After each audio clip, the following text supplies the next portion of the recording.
তৌফিক তিনি এনায়েত করলেন। তাই আমরা তার শাহানুবাদকে শুকরিয়া আদায় করে বলি আলহামদুলিল্লাহ। তারপরে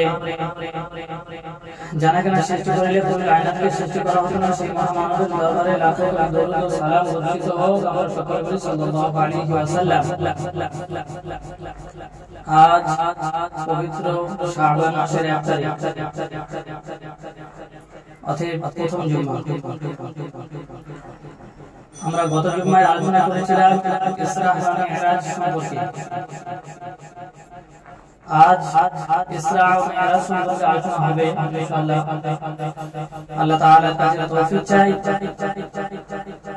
পুরো ঘটনাটা সংক্ষিপ্তভাবে আপনাদের সম্মুখে আলোচনা করব ইনশাআল্লাহ। তাই আল্লাহ তাআলার কাছে তৌফিক চেয়ে নিলাম। আমরা সকলে গত সপ্তাহে শুনেছি যে দুনিয়াতে যতগুলো নবী পাঠানো হয়েছে প্রত্যেক নবীকে কষ্ট দিনের জন্য দেওয়া হয়েছে। সমস্ত নবীর থেকে আমাদের নবীকে অনেক বেশি কষ্ট সহ্য করতে হয়েছে।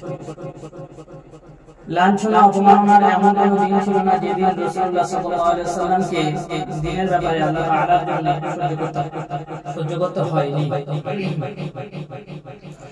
সমস্ত লাঞ্ছনা, সমস্ত অপমাননা শেষ স্টেজ তিনি অতিক্রম করার পরে আল্লাহ তাআলা তাকে ইসরা বা মিরাজ করা।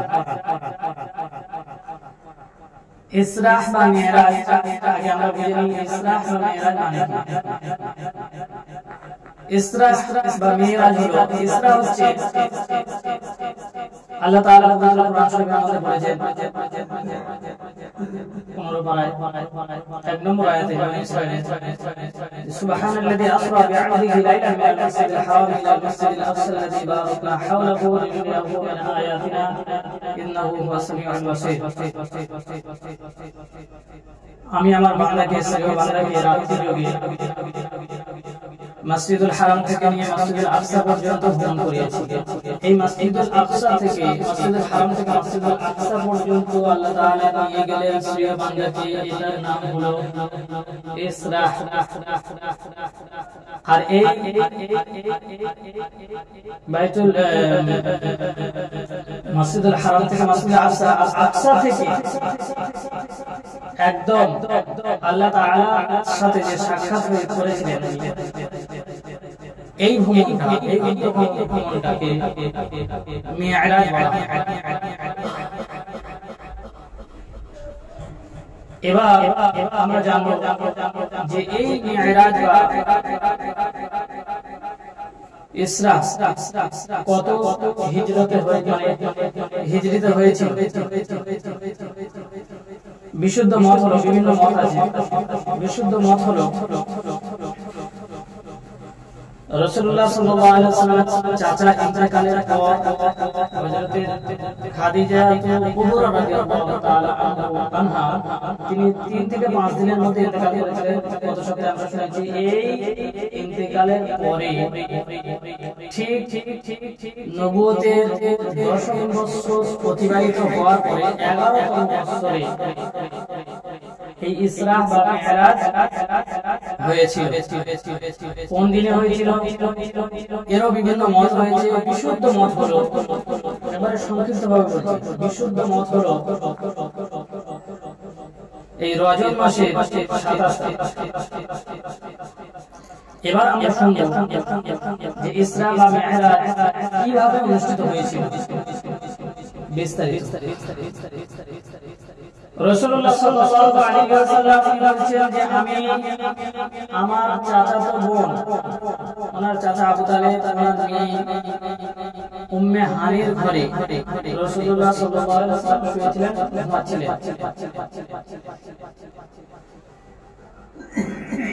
এমত অবস্থায় জিবরাইল আলাইহিস সালাম এবং ওনার সাথে এক বা একাধিক ফেরেশতা ওই ঘরের ছাদ ফাটিয়ে দিয়ে রাসূলুল্লাহ সাল্লাল্লাহু আলাইহি ওয়াসাল্লামের কাছে এলেন। আসার পরে রাসূলুল্লাহ সাল্লাল্লাহু আলাইহি ওয়াসাল্লামকে আস্তে করে জাগালেন। জাগানোর পরে ওনাকে নিয়ে জমজম কূপের ধারে গিয়েছে। এই জমজম কূপের ধারে গিয়ে রাসূলুল্লাহ সাল্লাল্লাহু আলাইহি ওয়াসাল্লামের এই গোড়া থেকে নিয়ে এই নাভি পর্যন্ত পুরো বুকটাকে চিরে দিয়েছে। চেরার পরে ওই জমজম পানি দিয়ে কল্পটাকে মানে ধুয়ে ফেলা হলো। এরপরে একজন ফেরেশতা সোনার পেয়ালা থেকে ঈমান ও হিকমত নিয়ে দাঁড়িয়েছেন। এই ঈমান ও হিকমত রাসূলুল্লাহ সাল্লাল্লাহু আলাইহি ওয়াসাল্লামের কলবেতে দিয়ে দেওয়া হবে, ঢেলে দেওয়া হবে। দেওয়ার পরে সিনাটাকে সেলাই করে দেওয়া হবে। সেলাই করে দেওয়ার পরে রাসূলুল্লাহ সাল্লাল্লাহু আলাইহি ওয়াসাল্লামের দুই বাহুর মাঝখানে মানে মোহরে নবুয়ত মেরে দেওয়া হবে।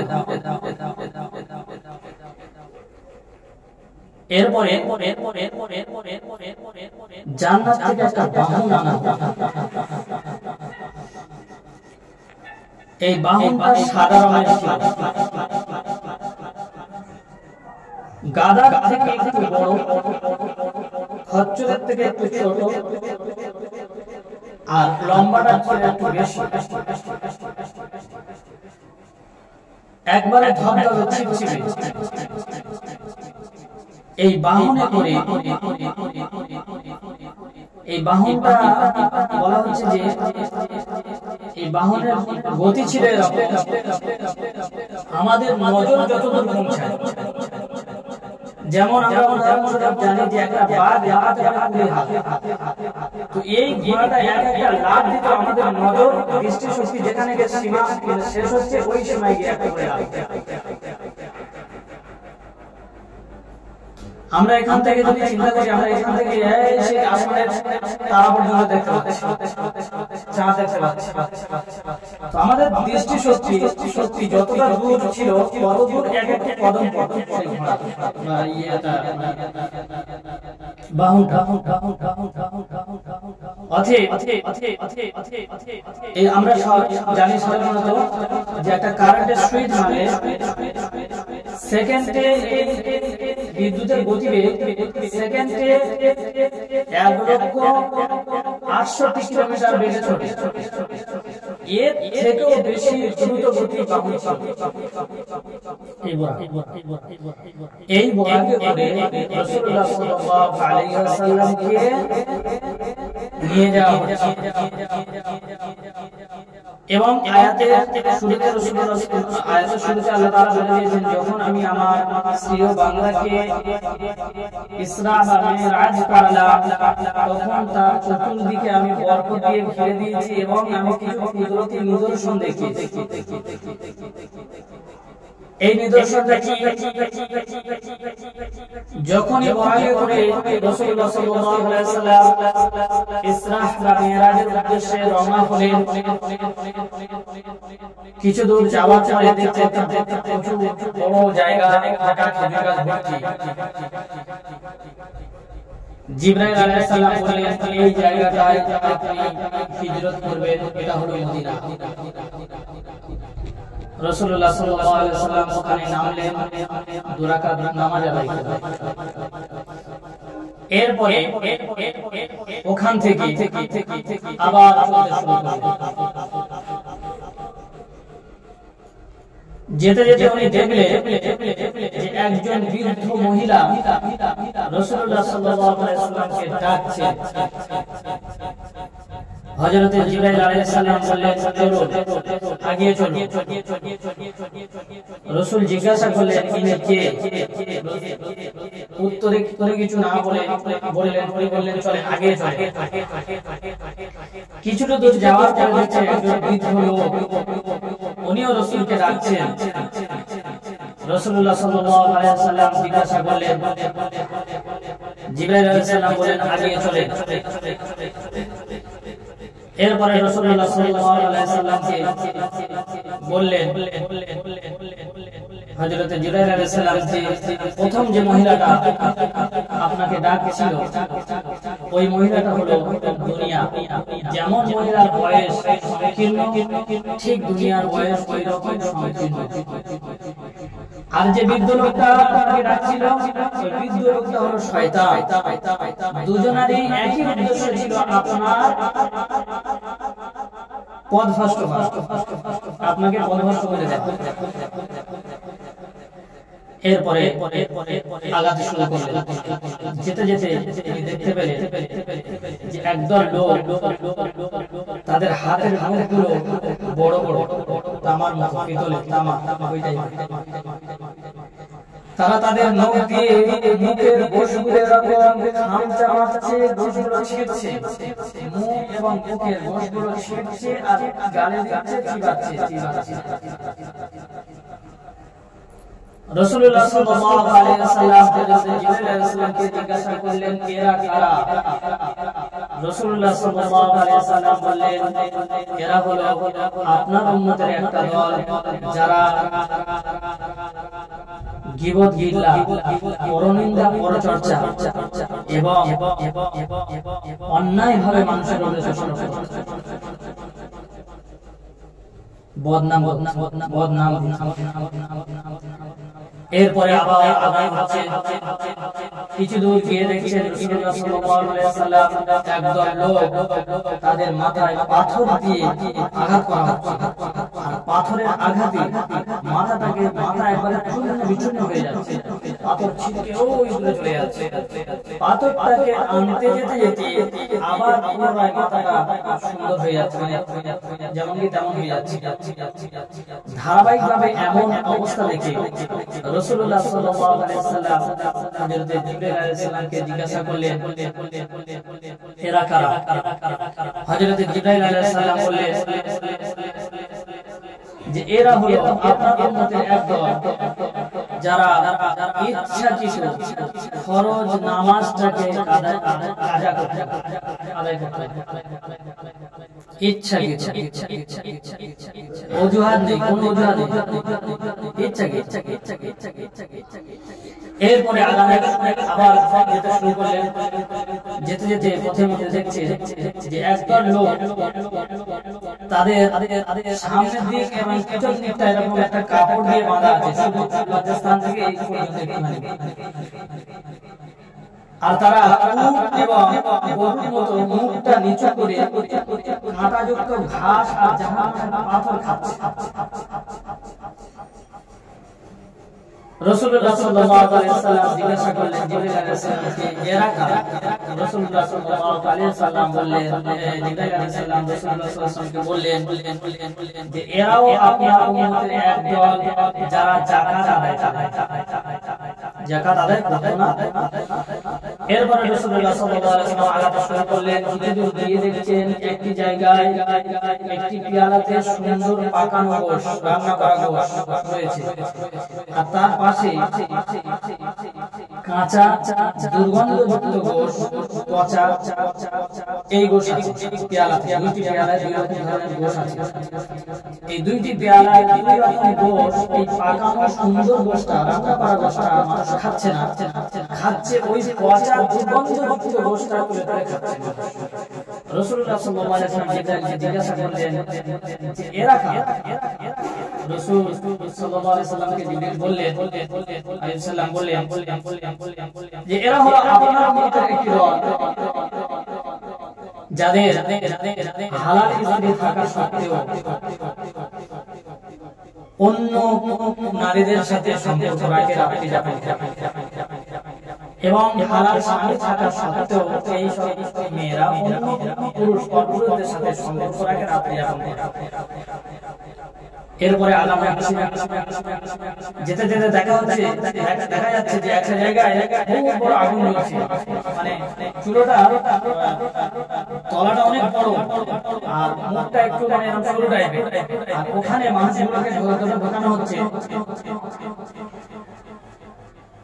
তো রাসূলুল্লাহ সাল্লাল্লাহু আলাইহি ওয়াসাল্লাম পড়ানো হচ্ছে, জানানো হচ্ছে যেমন করে রুটি ছেঁকে তন্দুরি রুটি ওইভাবে। তো রাসূলুল্লাহ সাল্লাল্লাহু আলাইহি ওয়াসাল্লাম জিজ্ঞাসা করলেন এরা কারা? বললেন এরা সুদখোর, ঘুষখোর যারা। এরপরে কিছুটা দূর আগানো হয়েছে, আগানোর পরে দেখছেন একটা জায়গায় একদম লোকের পেটে বড় বড় তার ভিতরে সাপ কিলবিল কিলবিল করতে দংশন করছে। রাসূলুল্লাহ সাল্লাল্লাহু আলাইহি ওয়াসাল্লাম জিজ্ঞাসা করলেন এরা কারা? তো উত্তরে বললেন যে এরা হলো ইতিমের মালিক হুকুমগার। এরপরে কিছু দূর যাওয়ার পরে দেখা যাচ্ছে একটা দল, তাদের জিহ্বা কাটা হচ্ছে, মুহূর্তের মধ্যে সেই জিহ্বা জুড়ে যাচ্ছে, আবার পুনরায় কাটা হচ্ছে। রাসূলুল্লাহ সাল্লাল্লাহু আলাইহি ওয়াসাল্লাম জিজ্ঞাসা করলেন যে এরা কারা?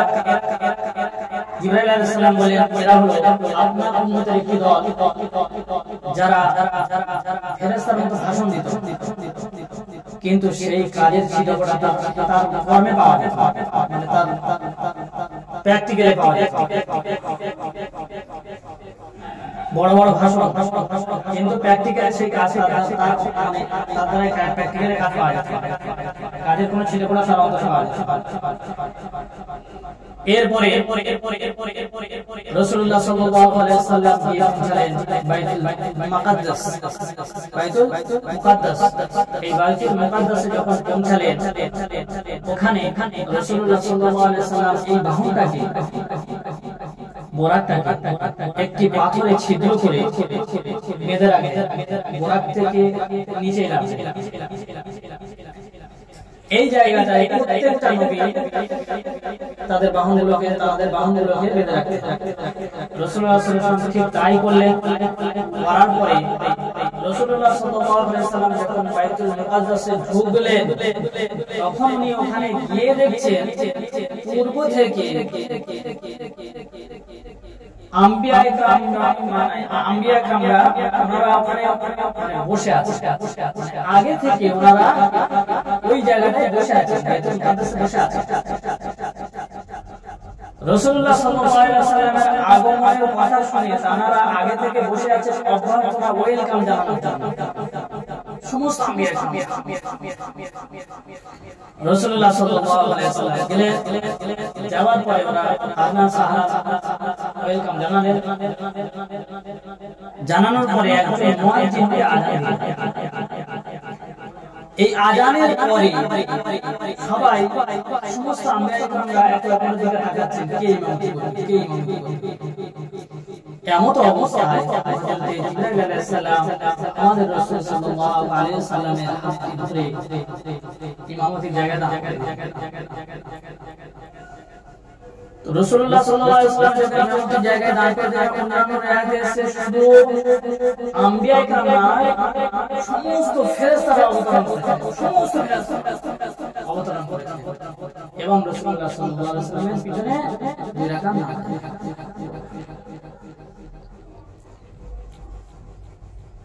এবার এখান থেকে কত হয়ে আপনারা জানবেন, সবাই জানেন যে রাসূলুল্লাহ সাল্লাল্লাহু আলাইহি ওয়াসাল্লাম দেয়াতে এসেছে যে বাহন করে এই যে বোরাক নামক বাহনে গেছে রাসূলুল্লাহ সাল্লাল্লাহু আলাইহি ওয়াসাল্লাম মেরাজে। আবার কোন রিওয়ায়াতে আছে যে রাসূলুল্লাহ সাল্লাল্লাহু আলাইহি ওয়াসাল্লাম বর্ণনা করছেন যে কি জান্নাত থেকে সিঁড়ি নেমেছে, সেই সিঁড়িটা করে সমস্ত মানুষের রূহ কবজ করা হয়, এই রূহ এই সিঁড়ি দিয়ে বেয়ে উপরে তোলা হয় এবং মৃত্যুকালে মানুষ এই সিঁড়িটার দিকে তাকিয়ে থাকে। অনেক সময় এরকম করে আমরা দেখি না, উপরের দিকে তাকিয়ে মানুষ বলতে ওই সিঁড়িটা রাসূলুল্লাহ সাল্লাল্লাহু আলাইহি ওয়াসাল্লাম বর্ণনা করছেন যে ওই সিঁড়িটা আমার চোখ। ইতিপূর্বে আমি এবং আর অন্য কোন চোখ এই সিঁড়িটা থাকে না, এত সুন্দর তিনি বর্ণনা করতে পারছেন, আমি বর্ণনা করতে পারছি।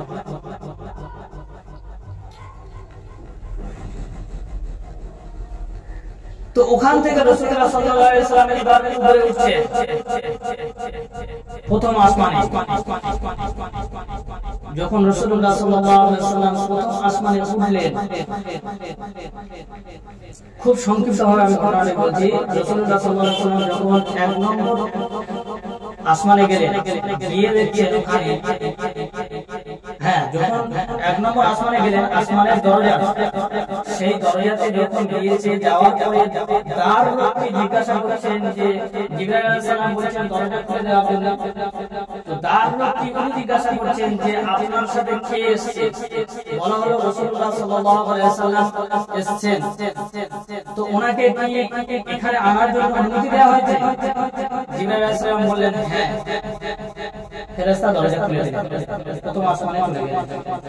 প্রথম আসমানে গিয়ে দেখছেন যে একজন বুজুর্গ ব্যক্তি বসে আছে।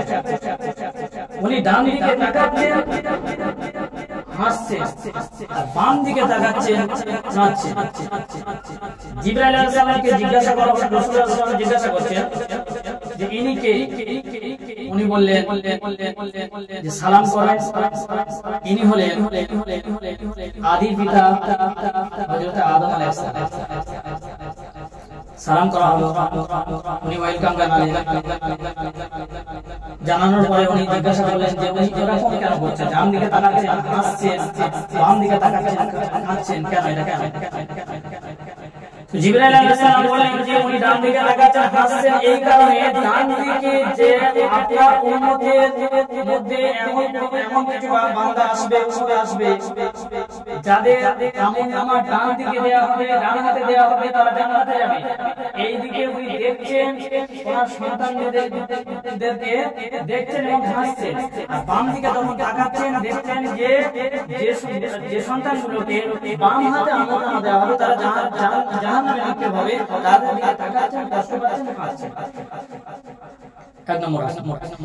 এরপরে ওখান থেকে দ্বিতীয় আসমানে যখন নিয়ে যাওয়া হলো, ঠিক ওই রকমই আসমানের দ্বিতীয় আসমানের যে দাওয়াত আছে ফেরেশতা, তিনি জিজ্ঞাসা করলেন আপনার সাথে কে এসেছে? আমার সাথে হযরত মুহাম্মদ সাল্লাল্লাহু আলাইহি ওয়াসাল্লাম এসেছেন। ওনাকে কি আসার জন্য মানে কি করা হয়েছে? অনুমতি দেওয়া হয়েছে? হ্যাঁ, অনুমতি দেওয়া হয়েছে। দরজা খুলে দিয়েছে। দরজা খোলার পরে একদম ভিতরে ঢুকে গেলেন। দ্বিতীয় আসমানে এখানে গিয়ে দেখা হলো হযরত ইয়াহইয়া এবং ঈসা আলাইহিস সালামের সাথে। আপনারা জানেন যে ঈসা আলাইহিস সালাম যাকে তার কওমরা মারতে চেষ্টা করছিল, কিন্তু আল্লাহ তাআলা তাকে তুলে নিয়েছেন। বিস্তারিত অনেক ঘটনা পরে বলবো, আমি সংক্ষিপ্তভাবে আকারে এগিয়ে যাচ্ছি। এবং তৃতীয় আসমানে যাওয়া হলো, নিয়ে যাওয়া হলো।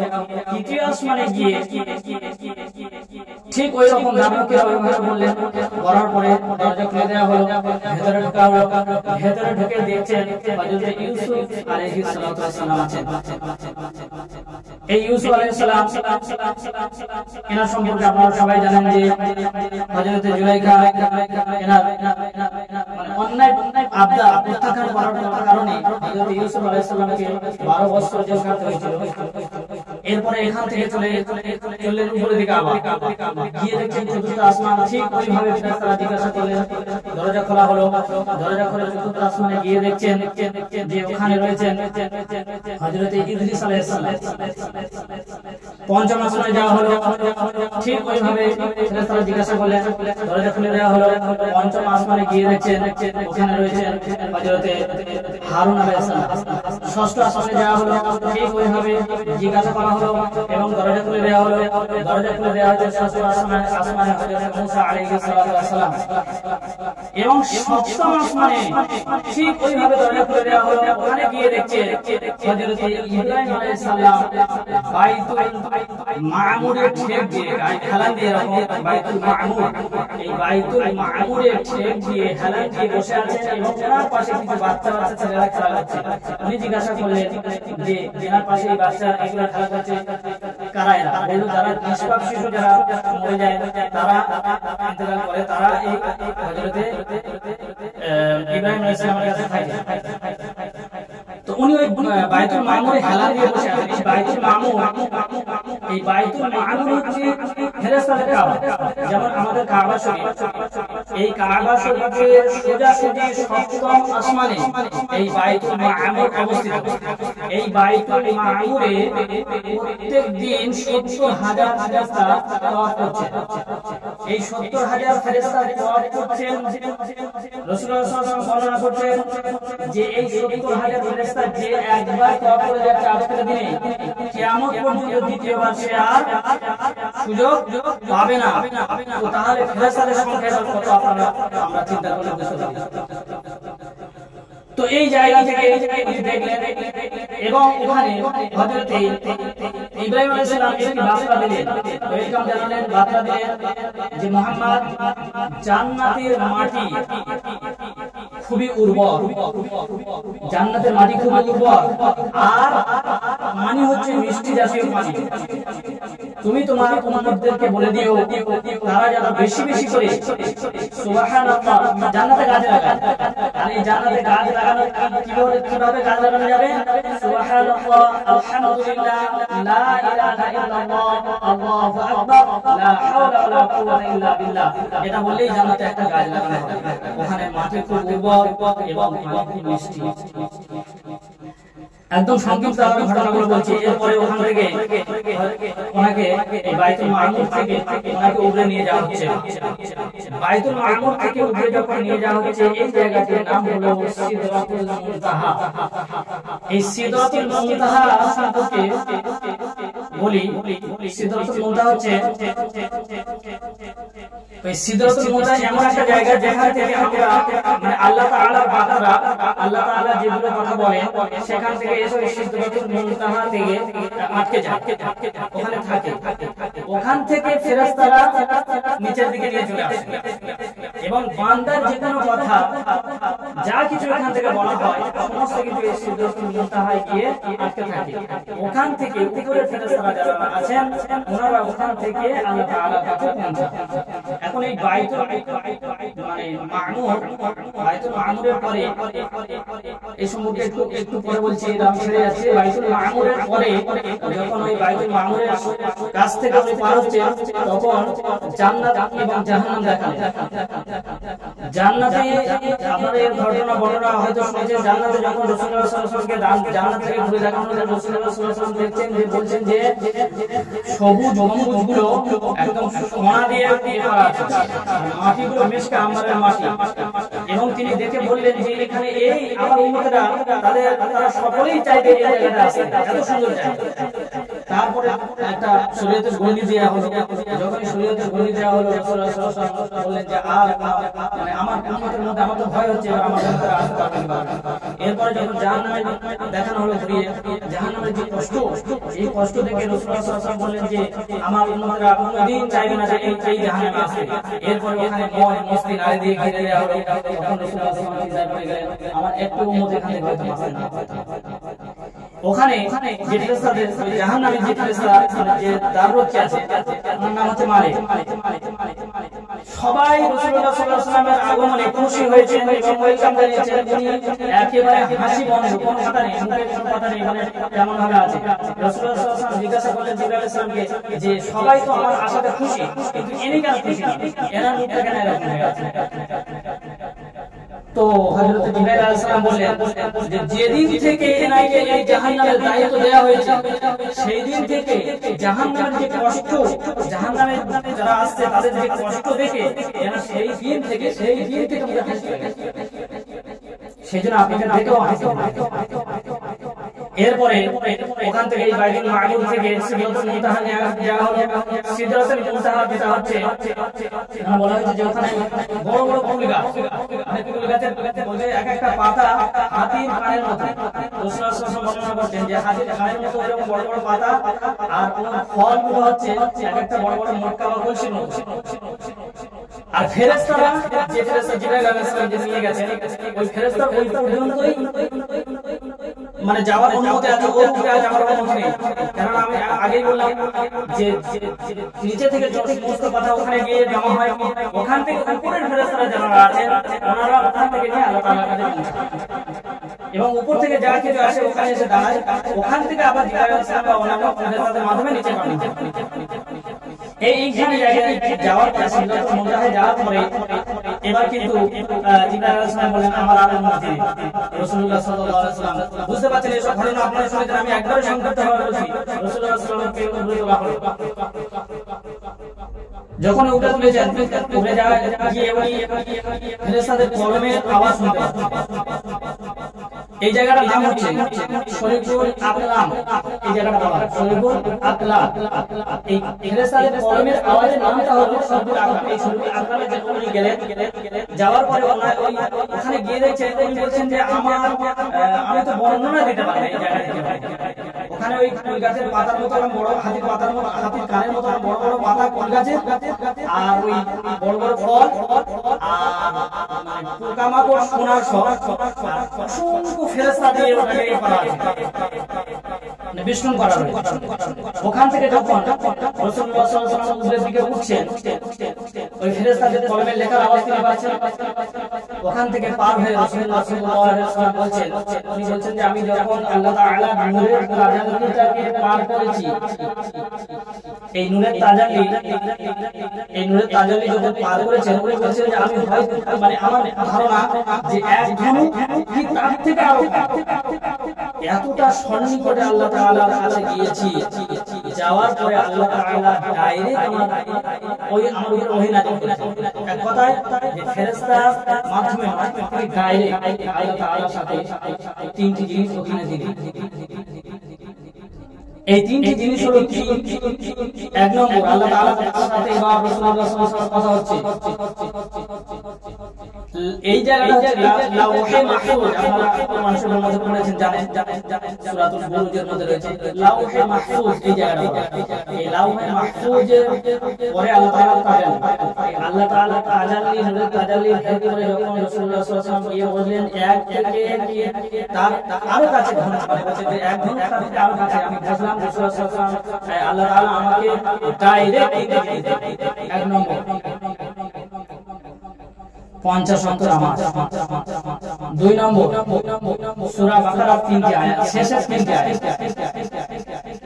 সূরা বাকারার শেষের 3টি আয়াত, এবং 3 নম্বর তিনি বললেন যে তোমার উম্মতের মধ্যে যদি কোনো ব্যক্তি শিরক, কুফর, বিদআত না করে, তাহলে তাকে আমি জান্নাতে দেবই। আমি আমার কুদরত দ্বারা তাকে মাফ করে জান্নাতে দিতে পারি, নাহলে ফেরেশতাদের সুপারিশ দ্বারা তাকে মাফ করে দিয়ে জান্নাতে দিতে পারি, নাহলে নবীগণদের সুপারিশ দ্বারা তাকে জান্নাতে দিতে পারি। যদি কাউরের সুপারিশ কাজে না লাগে, একটা সময় নির্দিষ্ট সময় তার শাস্তি পেতে পড়ে, জান্নাতে সে যাবেই। যদি সে শিরক এবং বিদআত, এই ওখান থেকে রাসূলুল্লাহ সাল্লাল্লাহু আলাইহি ওয়াসাল্লামের কথা শেষ, আমি নেমে আসছি সপ্তম আসমানে, এই ষষ্ঠ আসমানে হযরত মুসা আলাইহিস সালামের সাথে দেখা। তিনি বললেন আল্লাহ তাআলা আপনাকে কি দিয়েছে? তো ওখানে থেকে যখন আল্লাহ তাআলা ওই কথা জিজ্ঞাসা করলেন, তিনি বললেন যে আল্লাহ তাআলা আমাকে 50 ওয়াক্ত নামাজ দিয়েছেন, ডাইরেক্ট 50 ওয়াক্ত নামাজ দিয়েছেন। ওই মাধ্যমে আল্লাহ তাআলা এগুলো দিতে পারতেন, কিন্তু আল্লাহ তাআলা ডাইরেক্ট দিয়েছেন। মুসা আলাইহিস সালাম তিনি বলেন যে আমার উম্মতের দুওয়াক্ত নামাজ ছিল, পারেনি, আর আপনার উম্মতের বেলা 50 ওয়াক্ত নামাজ, আপনার উম্মত কোনোভাবে এটা মানে পালন করতে পারবে না, আপনি যান, গিয়ে কমিয়ে আনেন। আল্লাহ তাআলার কাছে যাওয়া হলো, 5 ওয়াক্ত নামাজ 45, আবার মুসা আলাইহিস সালাম দেখা, এবার গিয়ে বলছেন আমার উম্মতরা পারবে না, গিয়ে 40, আবার যাওয়া হলো 35, আবার যাওয়া হলো 30, আবার যাওয়া হলো, মানে মুসা আলাইহিস সালাম আসছে, মুসা আবার বলছেন, আবার ফিরে যাচ্ছে 30 থেকে গেল 25, 20, 15, 15 পরে 10, এবার পরে 5, এই 5 আসার পরে তাও মুসা আলাইহিস সালাম বলেন না, হবে না, আমার মধ্যে দুরাকাত করতে পারেনি। আল্লাহ রাসূল বললেন আমার দ্বারা আমি যেতে পারি, আমার লজ্জা লাগছে। আল্লাহ তাআলা সব বুঝতে পারছেন না, পারেন না, আল্লাহ তাআলা বুঝতে পারছেন। আল্লাহ তাআলা রাসূলুল্লাহ সাল্লাল্লাহু আলাইহি ওয়াসাল্লামকে খবর দিলেন যে হে মুহাম্মদ, দোস্ত তোমার উম্মত 5 পড়বে, কিন্তু আমি 50 এর সওয়াব, এক ওয়াক্ত পড়বে 10 ওয়াক্ত সওয়াব, এক ওয়াক্ত নামাজ পড়বে 10 ওয়াক্ত সওয়াব। এবং আরো একটা মজার জিনিস এখানে আল্লাহ তাআলা দিলেন যে তোমার উম্মতরা একটি নেকি করবে, আমি 10টি নেকি দেব, ফালাহু আরফু আমসাল, মানে একটা নেকি করবে 10টি নেকি দেব। আরো একটা মজার জিনিস কি জানেন? একটা গুনাহ করবে 1টি নেকি, এরকম করে সম্পূর্ণ মেরাজটা সম্পূর্ণ হওয়ার পরে একদম সংক্ষিপ্ত আকারে বহুত টাইম নিয়ে ফেলেছি, একদম এই ঘটনার সময় দরকার আছে, যার কারণে এটা আমি একদম সময় নিয়েও বলছি। তো এবার যখন কমপ্লিট হয়ে গেল মেয়েরা, রাসূলুল্লাহ সাল্লাল্লাহু আলাইহি ওয়াসাল্লাম যখন ফিরে এলেন তখন দেখছে উযুর পানি রাসূলুল্লাহ সাল্লাল্লাহু আলাইহি ওয়াসাল্লাম যে উযু করে গিয়েছিলেন উযুর পানি এখনো গড়াচ্ছে। এবার আবু জাহেল এসে বলছে প্রত্যেকদিন নতুন নতুন অনেক কিছু গল্প বলো, আজকে কি কোনো তোমার কাছে কোনো গল্প নেই? বলে হ্যাঁ আছে, অবশ্যই আছে। কি গল্প বলো? বললো আমি এরকম রাত্রেবেলা আল্লাহ তাআলা আমাকে মিরাজে নিয়ে গেলেন, হ্যাঁ ওখান থেকে আমি ঘুমিয়ে গেলাম, আল্লাহ তাআলার সাথে সাক্ষাৎ করলাম, সমস্ত ঘটনা বলে। এইবার আবু জাহেল বলছে ওরে বাবা পাগল মনে করে বললে তো বদ্ধ পাগল, আর পাগলের কোনো প্রমাণ ছিল না, আজকে একটা প্রমাণ হয়ে গেল, বলছে আমি এটাকে সব জায়গায় পুরো একদম বলে দিতে পারি, এটা তো কোনো গোপন নয়। তো এবার ছুটে লোকের কাছে বলতে শুরু করেছে, বলছে এবার সব থেকে কাছের মানুষকে আগে আবু বকরকে নিতে হবে, এই কথা আবু বকরকে আগে জানাতে হবে যে তোমার দোস্ত তোমার বন্ধু পাগল ছিল কিন্তু বদ্ধ পাগল বলে জানতাম না, আর এই যে পাগলের একটা প্রমাণ আজকে আমি পেয়ে গেছি।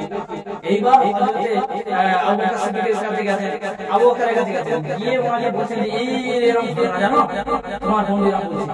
উনি বললেন আমার বন্ধু মুহাম্মদ সাল্লাল্লাহু আলাইহি ওয়াসাল্লাম এরকম ঘটনা কি পুরো একদম স্বয়ং তোমার কাছে বলেছে, পুরো নিজে মুখে তুমি শুনেছো নিজে কানে একবারে?